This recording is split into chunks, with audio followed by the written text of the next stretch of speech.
प्रचार संपणार आहे. 5 वाजता एकदा प्रचार संपला की इथं पेंडॉलमध्ये जेवढ्या बायका बसल्या त्यातल्या ज्या बायकांनी तोंडावर ओढण्या बांधल्या त्या सगळ्या नंतर ओढण्या काढून फिरणार आहे.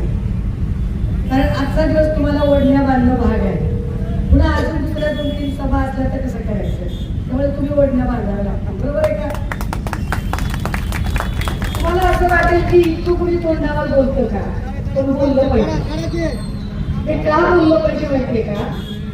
जर तुम्हाला तुमच्या भविष्याची चिंता नसेल तर या सगळ्या खटाटोपीला काही अर्थच उरत नाही. ही जी सगळी खटाटोप चालली ना की दर 5 वर्षाला निवडणुका पावतात, उमेदवार उभे करावे, उमेदवारांना चिन्ह द्यावे, त्या चिन्हांचा प्रचार व्हावा, ज्या पक्षाचं जे चिन्ह आहे त्यांनी आपला निवडणुकीचा जाहीरनामा तुमच्या समोर ठेवावा.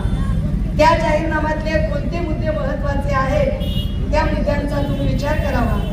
त्यातला कोणता मुद्दा हा आपल्या मुलाबाळांच्यासाठी गरजेचा ठरतो त्या मुद्द्यावर आपण काम करावं. किंवा जो मुद्दा आपल्या पोराबाळांच्यासाठी महत्वाचा आहे, जो पक्ष आपल्या पोराबाळांच्या भविष्याच्या संदर्भाने मुद्दा मांडत आहे, आपण त्याचा विचार करावा. हे सगळं कधी होऊ शकतं नाही? हे सगळं तेव्हा होऊ शकतं जेव्हा आपण तोंडाला गमछे न बांधता खरोखरच एखादा विचार पटलाय म्हणून येतो. अदरवाईज आपण नुसते गमछे बांधायचे, सकाळी एक सभा, दुपारी एक सभा, संध्याकाळी एक सभा, रोजगार घट्ट, अशा पद्धतीने जर केलं तर आयुष्यात ते बदल होऊ शकत नाही. काहीच बदल होणार नाही. तुमच्या तर जिंदगीतही बदल होणार नाही. आणि माझ्या एवढं वाळलं खट तुम्हाला कोणीच बोलणार नाही. त्याचे कारण असं आहे, जेव्हा मी दिवस रात्र झगडत असते ना तेव्हा माझ्या डोक्यात एक विचार असतो. नो डाऊट मी एका पक्षाची प्रतिनिधी आहे. हे वादातीत आहे की मी एका पक्षाची आणि त्या पक्षासाठी काम करणं ही माझी पहिली प्राथमिक जबाबदारी आहे. पण मी त्या पक्षात का आहे?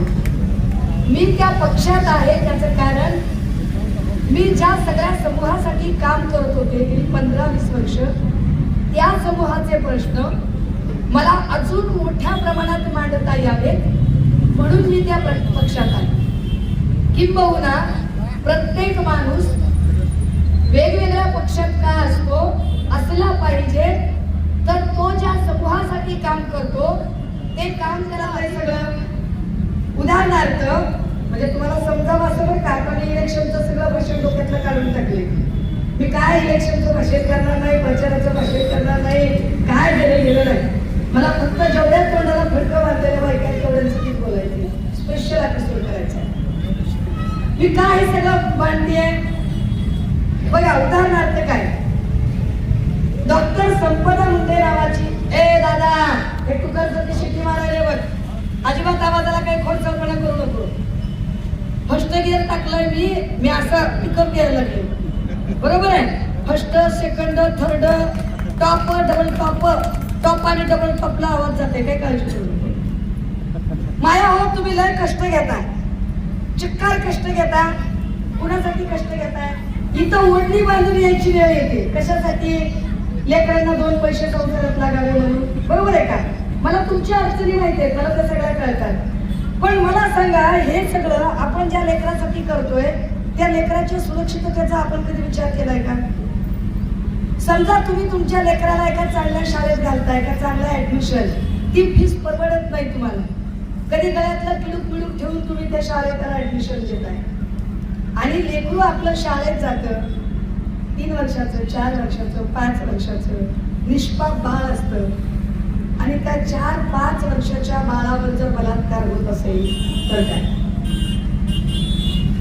मी हे फार गांभीर्यानं आणि जबाबदारीनं, खरं तर निवडणूक प्रचारात इतक्या जबाबदारीनं कदाचित कुणी मांडत नाही.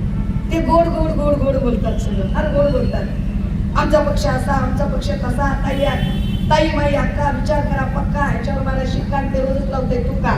त्याला ठुके लावत जायचे, तुम्ही शिक्के लावत जायचे. ह्याच्यामध्ये त्याला काही ते तुम्हाला तुमच्या भविष्याचं सांगत नाही, ते तुम्हाला तुमचं जगण्याचं साधन सांगत नाही. माया हो, जर 4 आणि 5 वर्षाच्या लेकरावर बलात्कार होत असेल आणि बलात्कार करणारे लोकच पुन्हा सत्तेत बसत असतील आणि त्यांना जर तुम्ही अशी तोंडाला ओढणी बांधून आणि 1000-2000 रुपयाचं पाकिट घेऊन मतदान करणार असाल तर तुमची पोटची लेकरं तुम्हाला माफ करतील. तुमच्या पोटच्या लेकरांना तुम्ही न्याय देताय की आपल्या लेकराच्या नरडीला नख लावणाऱ्या औलादी तयार होतात. हे फार फार गांभीर्यानं नोंदवते, लक्षात घ्या. अगदी राष्ट्रीय पातळीचा विचार केला ना, त्या उन्नाव कठवामध्ये तो माझा आहे, टीमचा आहे. अगदी उन्नाव कठवामध्ये 8 वर्षाच्या लेकरावर बलात्कार होतो, लेकरू मारून टाकलं जातं. कोण मारतो माहितीये का? आरोप कुणावर होता माहितीये का? भाजपचा आमदार होता, कुलदीप सेंगर. आणि त्या भाजपच्या आमदाराला नंतर सगळे भाजपचे लोक त्याला खांद्यावर घेऊन मिरवणूक करतात. कदाचित त्यातले काही लोक तुमच्याकडे पण 2-4 हजार रुपये घेऊन येतील आणि तुम्हाला मत द्यायला सांगतील. द्या, हरकत नाही. पण ते 4000 घेताना जे लेकरू तिकडं बलात्कार करून मारलं होतं ना, त्या लेकराच्या ठिकाणी आपल्या लेकराला ठेवून एकदा विचार नक्की करा. द्या तुम्ही पैसे, काय हरकत नाही, बिलकुल नाही. काय म्हणणं नाही आपण, काय बोलायचं ना. इकडं आपल्याला वाटतंय आपल्या लेकरानं शाळेत गेल्यावर त्यानं वेगवेगळ्या स्पर्धेत भाग घ्यावा, आपल्या लेकरानं खेळात भाग घ्यावा, आपलं लेकरू मोठं व्हावं. तिकडं दिल्लीला पंजाबच्या 2 पोरी त्या खूप चांगल्या खेळायला लागल्या होत्या, खेळाडू झाल्या. आणि खेळाडू झालेल्या एवढ्या मोठ्या पोरींचं त्यांचं लैंगिक शोषण करायचा प्रयत्न झाला. कुणी केलं शोषण माहितीये का तुम्हाला? भाजपच्या खासदारांना. आता तरी मी भाजपच्या लोकांचे पैसे घेऊन मदत करायची असतील आणि तोंडाला फडके बांधायचे असतील तर बांधा, आपलं काही बंद नाही. जरा तिसरं उदाहरण दिलं पाहिजे मी तुम्हाला. तुम्हाला वाटतं आपलं लेकरू शिकलं पाहिजे, आपण कष्ट करतो. माझी आई सुद्धा कोरडवाहू शेतात काम करणारी. माझा बाप मेल्यापासून माझ्या आईने आम्हाला सगळ्यांना फार कष्टाने सांभाळलंय, वाढवलंय. आम्ही कष्टानं वाढलोय. सगळी गावातली शेतातली कामं आम्हालाही कळतात. आता एवढं लेकरू वाढलं, मोठं झालं, लेकराला आपल्या नोकरी लागते. लेकराला नोकरी वेगळ्या कुठल्या तरी गावात लागते, बरोबर आहे. लेकराला ज्या ठिकाणी तुम्हाला वाटतं आपलं लेकरू डॉक्टर व्हावं, इंजिनियर व्हावं, लेकरू डॉक्टर झालं आणि डॉक्टर झालेलं लेकरू कुठतरी कामाला नोकरीला लागलं आणि नोकरीच्या ठिकाणी जर त्या लेकराचा खून करून टाकला आणि तो खून केल्यावर पुन्हा त्या लेकराचं चालचलन चांगलं नव्हतं असं म्हणत जर त्या लेकराला डाग लावायचा प्रयत्न केला तर काय करणार? कुठे झालं माहितीये का? फटकन मध्ये.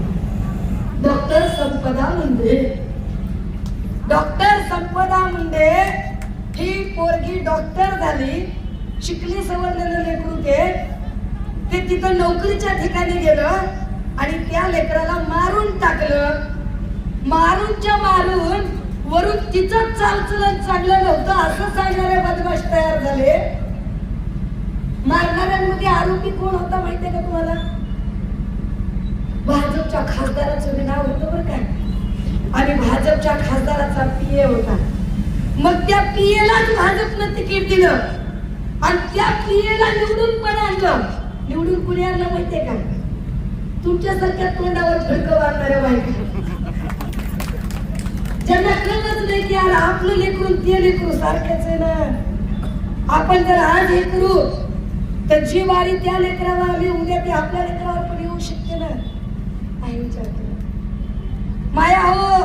इथं मुंबईच्या बदलापूर मध्ये पाथरी तालुका, या पाथरी तालुक्यामध्ये सोनपेठ नावाचं गाव, या गावामध्ये 3 वर्षाचं बाळ बालवाडीला चाललेलं. 3-3.5 वर्षाचं बाळ, 3.5 वर्षाचं बाळ घरी येतं रडत रडत आईला सांगतं, आई आई मला शूच्या ठिकाणी मुंग्या चावल्यासारख्या होत आहे,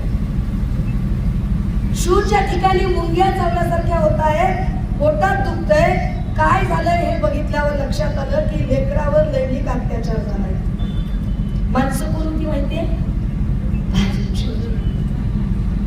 आता काय भाजपवाल्यांकडून पैसे घ्यायचे ते घ्या आणि पैसे घेताना एवढंच ठरवा की सगळ्या बलात्काऱ्यांना बळ देणाऱ्या तुम्ही आहात आणि त्या पाप तुम्ही करणारे आहात. तुम्ही जर पापी असाल तर बिनधास्त पैसे घ्या. तुम्हाला पाप करायचंय, दुसऱ्यांची लेकरं बर्बाद करणाऱ्या लोकांना तुम्हाला उभं करायचंय, बिनधास्त करा. काही म्हणत नाही आपण.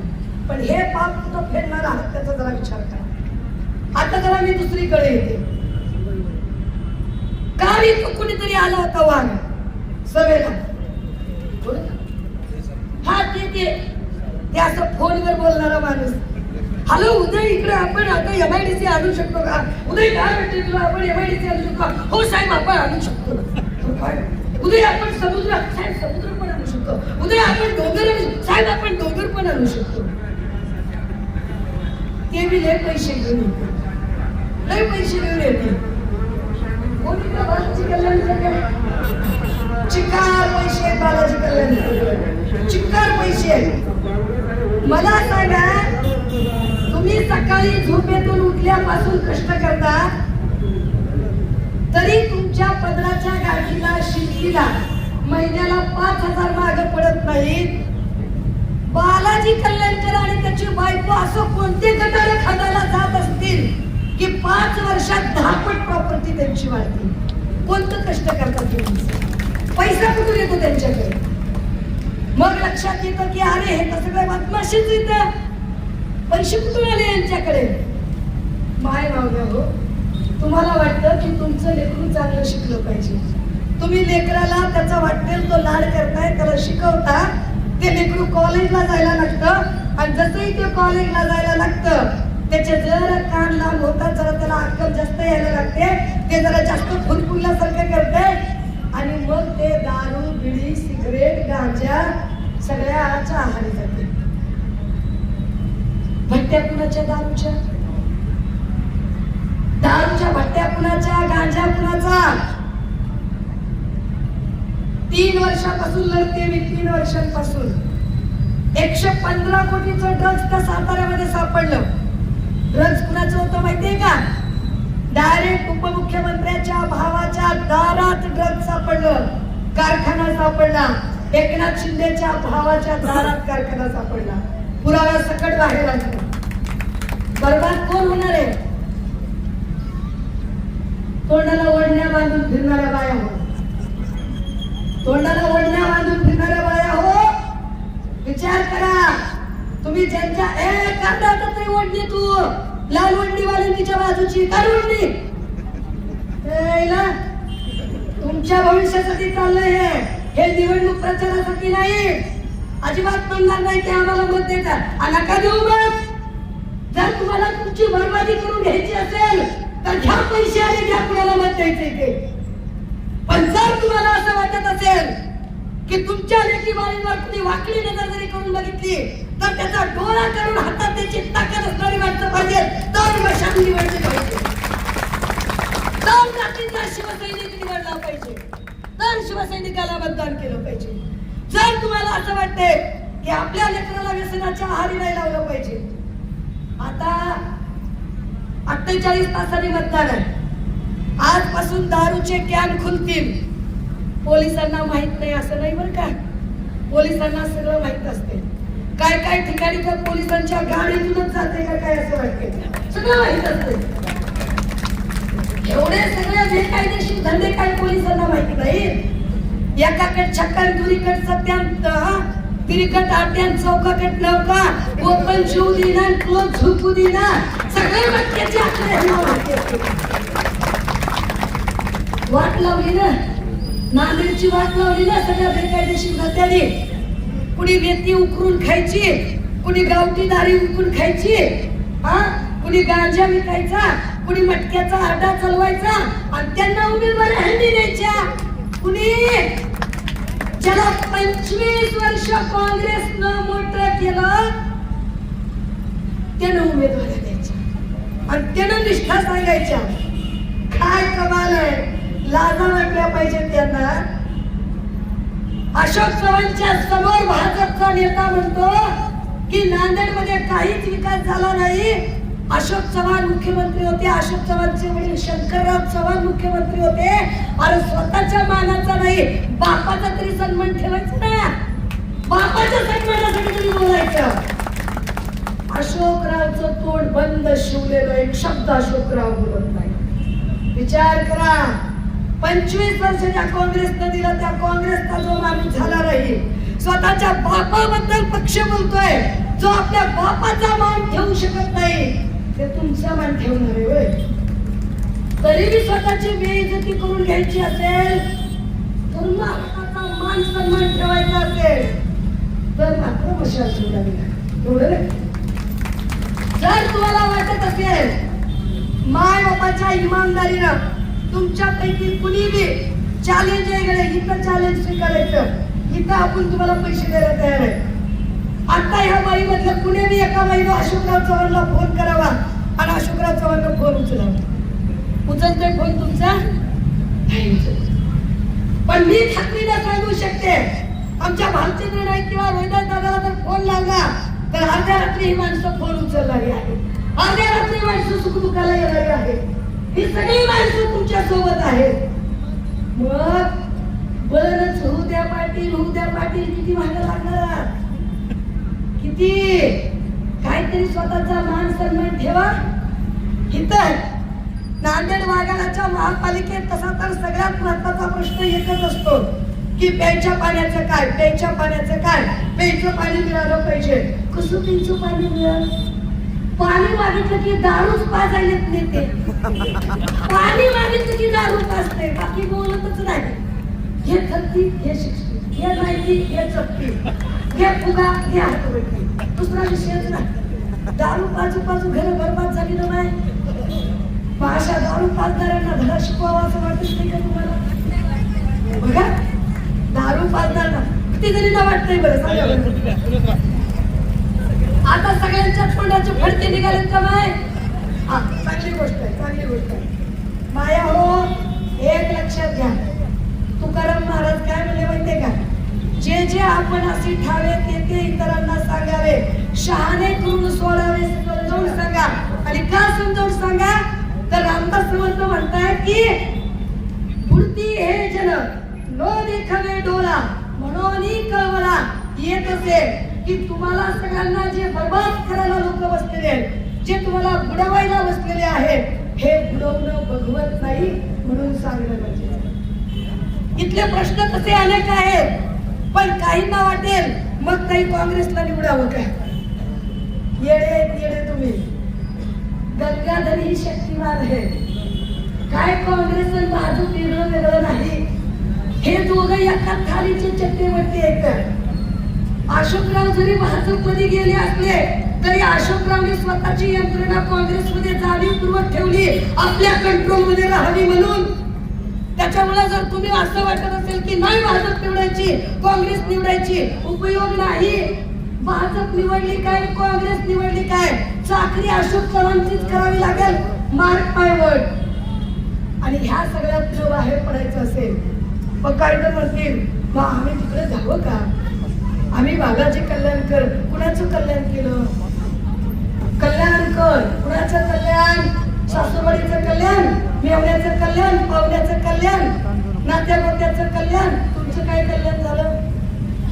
हा त्याचीच एकट्याची उंच माडी आणि त्याच्यात माडी सोबत लावल्याचं गाडी आणि त्याच्यात बायकोला सिल्कची साडी त्याच्यात घरी किलोमीटरचा फ्रीज डायनिंग टेबल त्याच्यात घरात पंचपक्वान्न पुरणपोळ्या साजूक तूप घटमिट्या दूध आणि त्याच्यात दुधावर सायन. तुमचं काय. तुम्हाला काय मिळालं त्याच्यात. तुम्हाला आपल्या मतदानाच्या दिवशी 2000चे मार्क तुम्ही बघा. ते 2000 घ्यायचे असते तर हे 2000 निवडायचे की 5 वर्षासाठी सुखदुःखाचा साथीदार निवडायचा. ह्याचा निर्णय घ्यायचा ते तुम्ही ठरवायचा. माया हो मला कल्पना आहे की प्रचार चालू झाल्यापासून मागच्या 8-10 दिवसात तुम्ही अनेक सभेला गेलात. असं करून अनेक सभेला. पण त्या सगळ्या सभांना जे तुम्ही ऐकलं असेल ते लय गोड ऐकलं असेल. तुम्ही असे तुम्ही तसे तुम्ही लय भारी आणि तुम्हाला वाटत असेल की ही तर बाई आपल्याला बोलायला लागली. हो मी तुम्हालाच बोलणार. कारण यथा राजा तथा प्रजा. बदमाश लोक जर निवडून दिले जात असतील तर त्याला कारण कोण. त्याला कारण 1000-2000च्या आमिषाला बळी पडणारे म्हणतात. हे 1000-2000च्या आमिषाला बळी पडणं पहिल्यांदा थांबावं लागेल. आम्ही पैसे देऊ शकत नाही. क्लिअर सांगितलं पाहिजे. आम्ही अजिबात तुम्हाला पैसे देऊ शकत नाही, कारण आम्ही काय अशोक चव्हाण सारखा आदर्श घोटाळ्यातनं पैसा कमवलेला नाही. आम्ही तुम्हाला पैसे देऊ शकत नाही. आम्ही काय बालाजी कल्याणकर सारखा कुठला तरी बेकायदेशीर धंद्यातला किंवा रेतीच्या गाड्यावरचा आम्ही पैसा कमवलेला नाही. आम्ही पैसेच देऊ शकत नाही तुम्हाला. आम्ही काही दारूचे धंदे करत नाही, मटक्याच्या आटे चालवत नाही. आम्ही कष्ट करणारी माणसं आहोत. आम्ही हे करू शकतो. आम्ही तुम्हाला आता पैसे देऊ शकत नाही, पण नांदेड वाघाला महापालिकेतल्या प्रत्येक नागरिकाला त्याच्या दैनंदिन सेवा सुविधांमध्ये जे जे गरजेचं असेल, इथल्या स्वच्छ पिण्याच्या पाण्याची व्यवस्था असेल, इथले अतिशय धूळमुक्त रस्ते असतील, स्वच्छता शहराची असेल, गटर मीटर वॉटरचा प्रश्न असेल, तर हे गटर मीटर वॉटरचे प्रश्न सोडायला मात्र माझा प्रत्येक उमेदवार कटिबद्ध असेल. आणि त्या उमेदवाराने जर काम केलं नाही तर तिथे प्रभाग क्रमांक 1 मधनं प्रभाग क्रमांक 2 मधून आमच्या आपण आता इकडे या ही सगळी खानदानी माणसं, ही निष्ठावंत माणसं. मी खात्रीने सांगू शकते की प्रभाग क्रमांक 2 मध्ये इथून तुमची काही अडचण असेल आणि जर अपर्णाताईने तुमची अडचण ऐकली नाही तर तुम्ही मला फोन करायला बांधील आहात. तुम्ही मला कधी फोन करू शकता. गुगलवर माझा नंबर उपलब्ध आहे. नुसता गुगल जरी सर्च केला तरी सुषमा अंधारेची अख्खी कुंडली सापडते. हे फार विशेष आहे. प्रभाग क्रमांक 1 मध्ये आमच्याकडून जे उमेदवार आहेत, प्रियांका काकडे, या प्रियांका ताई, आमचा रवी नागरगोजे, हे पाहुण्या, रवी नागरगोजे, आमचे कलाने शीतल, कल्याणकर विजय रामराव, हे सगळे आमचे उमेदवार आहेत. आम्ही म्हणजे हे अशोकराव चव्हाण करू शकत नाही, कारण कधी कुणाला उभंच करायचं माहित नाही, दानतच नाही कुणाला मोठं करायची, तर ओळख कशाला करून देते उमेदवाराची. मै बडा सगळीकडे सांगायला पाहिजे. उमेदवार दाखवायचंच नाही. आम्ही तुम्हाला उमेदवार दाखवतो की हे उमेदवार आहे. आणि या सगळ्या उमेदवारांना मशाल या चिन्हावर शिवसेना उद्धव बाळासाहेब ठाकरे पक्षाकडून अधिकृत उमेदवारी मिळालेली आहे. शिवसेना उद्धव बाळासाहेब ठाकरे पक्ष काय आहे हे मी वेगळं सांगायची गरज नाही. कोरोनाच्या काळात तुमचं माझं जीव ज्याने वाचवला, कोरोनाच्या काळात तुम्हाला मला प्रत्येकाला ऑक्सिजन मिळालं पाहिजे, रेमडेसिवीर मिळालं पाहिजे, बेड मिळाला पाहिजे, यासाठी ज्या माणसाने अहोरात्र काम केलं ते उद्धव साहेब. पण जेव्हा उद्धव साहेब कोरोनात प्रत्येकाचा जीव वाचवत होते तेव्हा बालाजी कल्याणकर सारखे गद्दार लोक त्यांच्या पाठीमागं कपटकारस्थान करत होते. त्यामुळे अशा कत्ती विश्वासघातकी लोकांना जागा दाखवणं गरजेचं आहे. ती जागा तुम्ही दाखवू. मी आता जे जे तुम्हाला बोलले त्यातला एक शब्द जरी खोटा निघाला, मी जी जी उदाहरणं तुम्हाला सांगितली, जी जी लहान लेकरांपासून यांनी ज्या पद्धतीने त्रास दिला, एकही उदाहरण जर खोटं असेल तर वाटेल ती शिक्षा भोगायला सुषमा अंधारे तयार असेल. तुम्हाला जर आठवत असेल, संपदा मुंडे प्रकरणामध्ये भाजपचा खासदार म्हणत होता की मी सुषमा अंधारे यांच्यावर 50 कोटीचा अब्रूचा दावा टाकेल. आपण त्याला जाहीर सांगितलं नव्हतं, तुला नाही आबरून मी कशाला घाबरू. हे काय आपण नुकसानीच्या दाव्याची भाषा करतात. पण तोच खासदार दुसऱ्या दिवशी रडत तो माफी मागत होता की माझं चुकलं ताई, आता सोडा. आम्ही लढतो, आम्ही अन्यायाविरोधात लढतो, आम्ही बोलतो, आम्ही जिथे जिथे अत्याचार आहे त्याच्या विरोधात बोलतो. शिवसेनेची मशाल जिथे जिथे असत्याचा अंधकार आहे त्या अंधकाराच्या विरोधात पेटून उठते. अन्यायाच्या विरोधात शिवसेनेची मशाल पेटते. आतापर्यंत नांदेड वाघाला महापालिकेवर 2 वेळा आपण सत्ता आणलेली आहे. 2 वेळा आपली सत्ता आली. मला कल्पना आहे माझ्यासोबतचे काही लोक निघून गेले, मला जाणाऱ्यांबद्दल काहीच बोलायचं नाही. त्यांना शुभेच्छा. संघर्ष सगळ्यांनाच कळतो आणि सगळेच करू शकतात असं काही नाही. ज्यांना सहन होतो ते संघर्ष करते. आमच्याकडे बबन बालसे सारखा माणूस आहे जो संघर्ष करतोय, आहे, लढतोय. त्याच्या लढ्याला तुम्ही बळ दिलं पाहिजे. आमच्याकडे भालचंद्र नाईकांच्या सारखा माणूस आहे जो लढतोय, लढ्याला बळ दिलं पाहिजे. ही सगळी माणसं जी आपल्यासमोर उभी आहे, माय मावल्यानं, मी तुमची लेक आहे, मी तुमची दुश्मन नाही. इतक्या हक्कानं, इतक्या पोटतिडकीनं, इतक्या आपुलकीनं हे का सांगते? कारण रोज चांदा ते बांधा उभा आलेला महाराष्ट्र प्रांत घेतल्यावर, महाराष्ट्रातल्या कुठल्याही जिल्हा आणि तालुक्यातल्या कुठल्याही कवलीची अडचण, रात्री अपरात्री कुणाचाही फोन आला तर तिथे मी तत्परतेने उभी असते. आणि लढताना मग लक्षात येतं की इतकं का लढावं लागते, कारण सत्तास्थानी बसलेले सगळे गेंड्याच्या कातडीचे आहेत. त्यांना बदलायचं असेल तर छोट्या छोट्या एककातून सुरुवात करावी लागेल. महानगरपालिकेचा प्रभाग हा एक छोटा एकक आहे. या एककातून एकदा आपण पुढे आलो, पुढे पंचायत समितीचा एकक आहे, जिल्हा परिषदेचा एकक आहे, मग विधानसभेचा एकक आहे. या एककातली ही पहिली परीक्षा आपल्याला पास होत पुढे जायचे. तुम्ही सगळ्यांनी जर साथ दिली तर जे नांदेड वगळाचे प्रश्न आहेत हे प्रश्न सोडवण्यासाठी आम्ही इतर शब्द देतो की होय.